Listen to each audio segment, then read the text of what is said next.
Start with this. A man sitting alone in a farmhouse kitchen in rural Tasmania in the mid-1980s, half a world away from London. He is in his late 60s, former CBE, once a senior officer in one of Britain's most secret organizations. On the table in front of him is not a radio set, not a secure line, but a stack of typewritten pages. On the cover, two words stand out in bold: Spycatcher. The man is Peter Wright. For more than 20 years, he was MI5's principal scientific officer, the technical brain behind Britain's Cold War counterespionage, the guy who built the bugs, cracked the signals, and helped hunt Soviet spies. Now, in retirement, he is about to turn decades of secrets inside out, not for Moscow, but for everyone: Americans, Australians, Britons, anyone who can walk into a bookstore. What he's about to publish will embarrass his own government more than any KGB operation ever did, force Margaret Thatcher's cabinet to wage a losing legal war on two continents, and help drag MI5 out of the shadows into a new era of public scrutiny. To understand how he gets there and why his story fits your series about Cold War technology, shock, and American pride, you have to start in a very different room: a lab. Peter Wright is born in Chesterfield, Derbyshire. His father is a senior engineer at EMI working with radio and gramophone technology. Wright grows up surrounded by circuits and valves. During World War II, he works for naval research establishments on high-frequency direction finding and other signals technologies. By 1954, the war is over, but the Cold War is hot in everything but name. The Soviet Union is running KGB and GRU networks in capitals around the world. Radios, not couriers, carry many of the most important orders. Bugging, intercepting, and understanding those signals becomes as important as following a man down a street. MI5 realizes it needs a scientist. They recruit Wright as their first full-time principal scientific officer. When he walks through the doors of MI5's London headquarters, he is not there to recruit agents.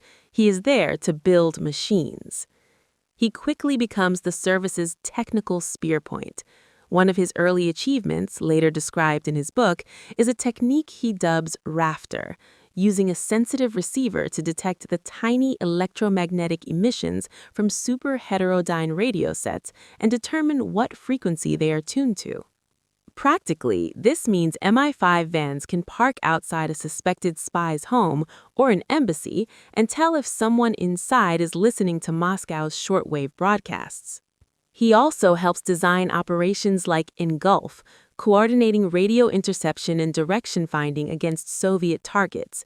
In 1960, he becomes the first chairman of the Radio Operations Committee, which integrates the technical staffs of MI5, MI6, and GCHQ, allowing, in his words, a level of joint technical warfare not seen since the war. From an American perspective, this is Britain's version of the SIGINT revolution that the NSA is also driving, turning physics into a weapon. Wright develops bugs for embassies.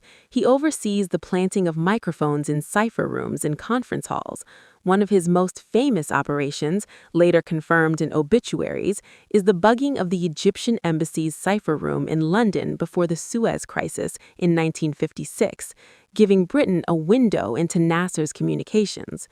He even traveled to the United States to share his equipment and methods with the CIA, helping to restore British credibility with American partners after the embarrassment of the Cambridge Five. He also discovers something that shocks his own service.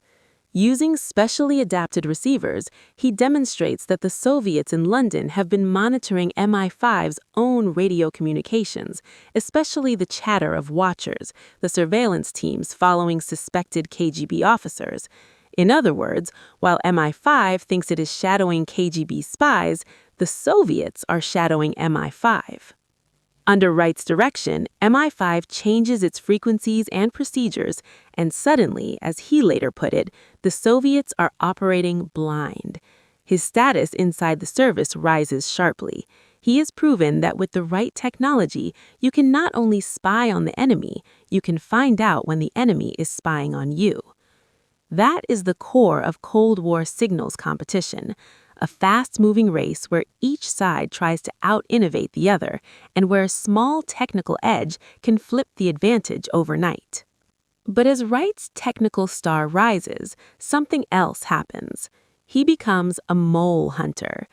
In 1964, in the wake of the Burgess-McLean escape and Philby's defection, MI5 and MI6 created a joint committee to investigate whether Soviet moles are still inside British intelligence. The committee was codenamed Fluency. Wright was made its chairman. For 6 years, he and his colleagues pored over old files, interrogation reports, and defector statements. He personally interviewed Anthony Blunt again and again, trying to squeeze out every detail about the Cambridge spy ring and any other penetrations Blunt might know about. The more he looked, the less comfortable he felt.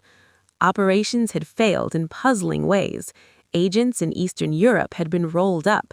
Soviet targets seemed to know when they were under surveillance, even allowing for the damage done by the known traitors, Fuchs, Burgess, McLean, Philby, Blunt. Wright becomes convinced there is at least one more Soviet agent at a very high level in MI5 itself. He does more than just complain. He starts what he calls his own freelance inquiries into Hollis's background. He digs into personnel records, looks for unexplained gaps, and pushes for formal investigative committees. From 1965 onward, Fluency and follow-up inquiries produce multiple reports weighing the evidence. Some of those internal reports, according to later research, say that on the balance of probability, Hollis could be a Soviet agent, but none of them reach a courtroom standard of proof. Hollis denies the allegations, retires with full benefits in 1965, and is never charged. Officially, the British government later states that Hollis was not a Soviet agent, and independent historians remain divided. Wright, however, never lets go of his conviction. It becomes the defining obsession of his later career. At the same time, he's pulled into another sensitive area, the intersection between intelligence and domestic politics. In the mid-1960s and early 1970s, Labour leader Harold Wilson serves as prime minister. Some in the British security community distrust him. Soviet defector Anatoly Golitsyn has suggested that a Labour leader might be a KGB agent. Though that claim is never substantiated, it reinforced existing suspicions. According to Wright's later account in Spycatcher, MI5 opens a file on Wilson and monitors some of his contacts and communications. Wright alleges that elements within MI5, along with contacts in the press and the CIA, discuss a plan to undermine Wilson's government, leaking damaging information, amplifying rumors of Soviet influence, maybe pushing him toward resignation. He says he is asked to provide access to sensitive files, but refuses, and that he warns Maurice Oldfield, head of MI6, about the talk. Later, official MI5 histories acknowledge that Wilson was indeed the subject of some MI5 inquiries, but reject the idea of an organized coup plot. The truth may lie somewhere between gossip and conspiracy. From the American side, just knowing that a senior MI5 officer believes his own service contemplated interfering in democratic politics is disturbing. It echoes, in British form, the kinds of overreach Americans would later confront in their own history: COINTELPRO, domestic surveillance, and the uneasy line between security and freedom. By the mid-1970s, Wright has spent 2 decades in the shadows.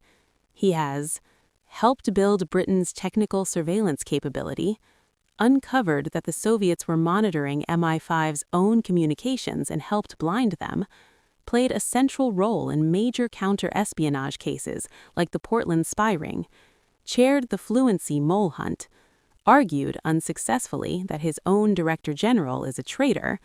He is also getting older and more disillusioned. In 1976, he retires from MI5, complaining that his pension is derisory because earlier service with GCHQ-related entities does not count fully toward it. Feeling cheated, he moves to Cygnet, a small town in Tasmania, and takes up Arabian horse breeding.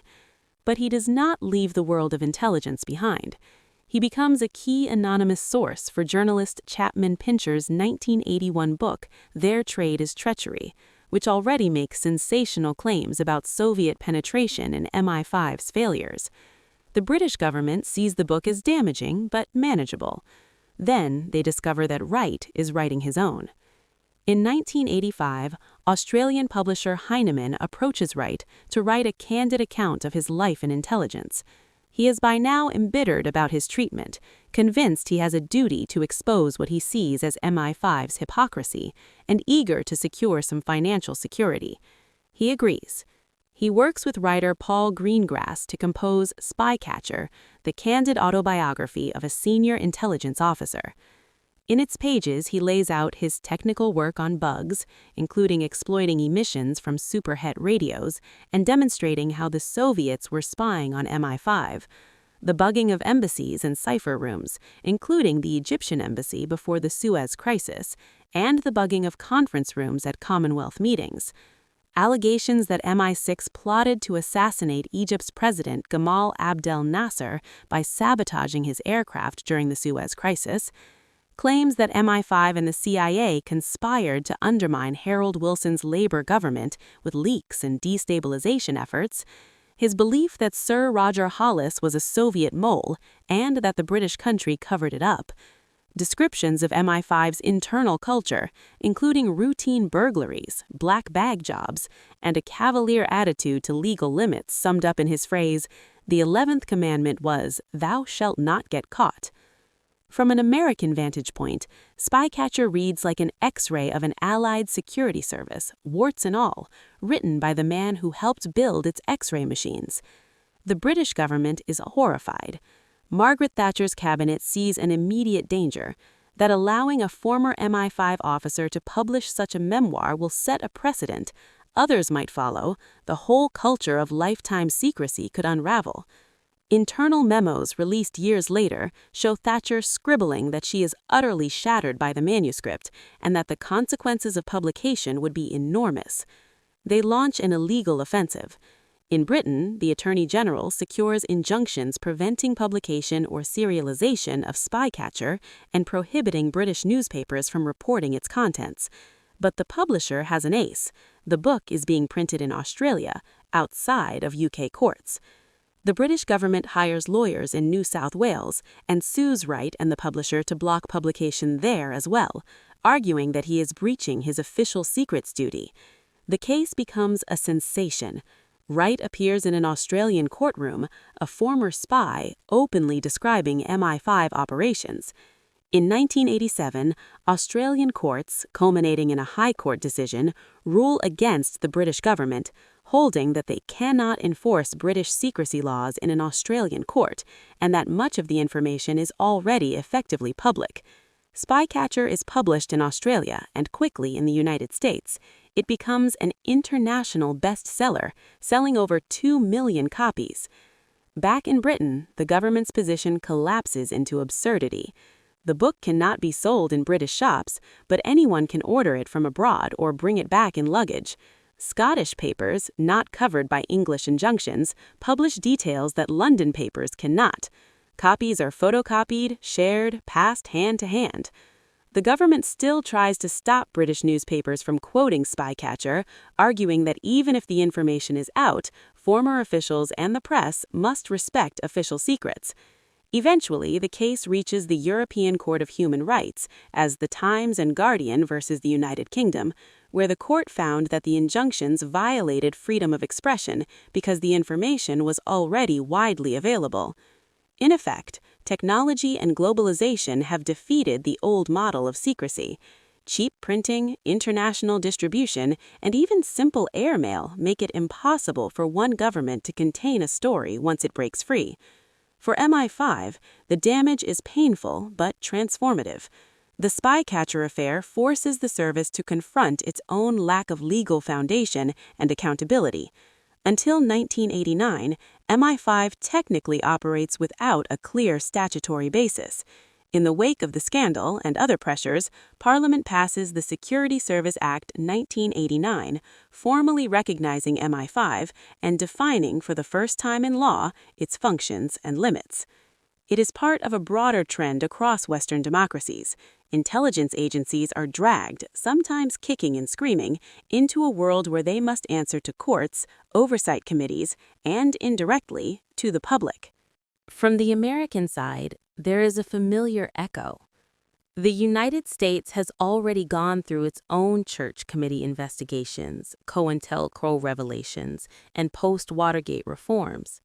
Britain, in the Spycatcher era, is playing catch-up. And at the center of that process is Peter Wright, a man who, during his career, used technology to make MI5 more formidable, and who, in retirement, uses a different kind of technology, mass publishing and international law, to make it more accountable. The Soviets watched this with a mixture of bewilderment and perhaps envy. Their own services, KGB and GRU, have no equivalent of Spycatcher. No retired colonel publishes a bestseller detailing operations and accusing the leadership of plotting against their own government. There is no public legal battle over a KGB memoir. There is no supreme Soviet hearing over how to restrain the secret police. In that sense, Peter Wright's story underscores a paradox that your American audience will feel strongly. Western intelligence services, with their advanced technology and global reach, can abuse power, turn tools inward, and make grave mistakes. But they operate inside systems that, over time, can correct them. That correction is messy. It involves leaks, lawsuits, embarrassing defeats in foreign courts, tough questions in legislatures, and books like Spycatcher flying off shelves. Yet, it happens. The closed Soviet system, by contrast, avoids that embarrassment, but at a cost. It never really corrects. It doubles down on secrecy. It crashes, ultimately, under the weight of problems that no one is allowed to name.